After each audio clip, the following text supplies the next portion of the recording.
జగిత్యాల జిల్లా మల్లాపూర్ మండలం ముత్యంపేట చక్కెర కర్మాగారాన్ని తెరిపిస్తామని సీఎం రేవంత్ రెడ్డి ఇచ్చిన మాటకు ప్రభుత్వం కట్టుబడి ఉందని మంత్రి అడ్లూరి లక్ష్మణ్ తెలిపారు.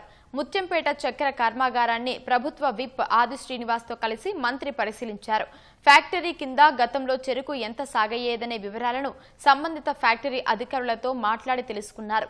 ఎంతమంది రైతులు ఫ్యాక్టరీపై ఆధారపడి ఉన్నారు, ఎంతమంది ఉపాధి పొందుతున్నారో అన్ని వివరాలను సేకరించారు.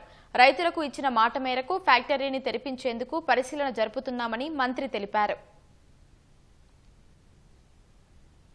కర్మాగారాన్ని రివైజ్ చేయడానికి ప్రత్యేకంగా దీనికి సంబంధించినటువంటి ఏదైతే మిషనరీ ఎక్విప్మెంట్ ఏ స్థాయిలో ఉంది, ఏ పరిస్థితిలో ఉంది అనేది ఫిజికల్ గా చూడడం జరిగింది. ఇప్పుడు దానికి సంబంధించిన విషయంలో మా అధికారులతో ఒక మీటింగ్ జరుగుతుంది. ఆ మీటింగ్ లోపల ప్రభుత్వం నిర్ణయం ఏ విధంగా ముందుకు పోతుంది అనే విషయం క్లుప్తంగా చెప్పడం జరుగుతుంది. ఏదేమైనా కూడా ఈ ప్రభుత్వం రేవంత్ రెడ్డి గారు ఏదైతే మాట ఇచ్చిండో ఆ మాట అమలుకు చక్కెర రైతుల ఉన్నటువంటి రైతులను ఆదుకోవాలని యొక్క సంకల్పంతో ఆలోచనతో ఈ రోజు మేమందరం కూడా రావడం జరిగింది. చక్కెర రైతులందరికీ కూడా మనవి చేసేది ఏంటంటే ఏ విధంగా దీన్ని రివైజ్ చేయాలి, ఏ విధంగా ఈ ఎక్విప్మెంట్ మొత్తం కూడా పనికిరాకుండా అయిపోయింది, కొత్తగా ఏ విధంగా దీనికి ఫండింగ్ పొజిషన్ ఏ విధంగా ముందు పోవాలనే ఆలోచనతో పెద్దలు శ్రీధర్ బాబు గారు దీన్ని ముందుకు తీసుకెళ్తారని జిల్లా మంత్రి గారిని మనవి చేసుకుంటారు.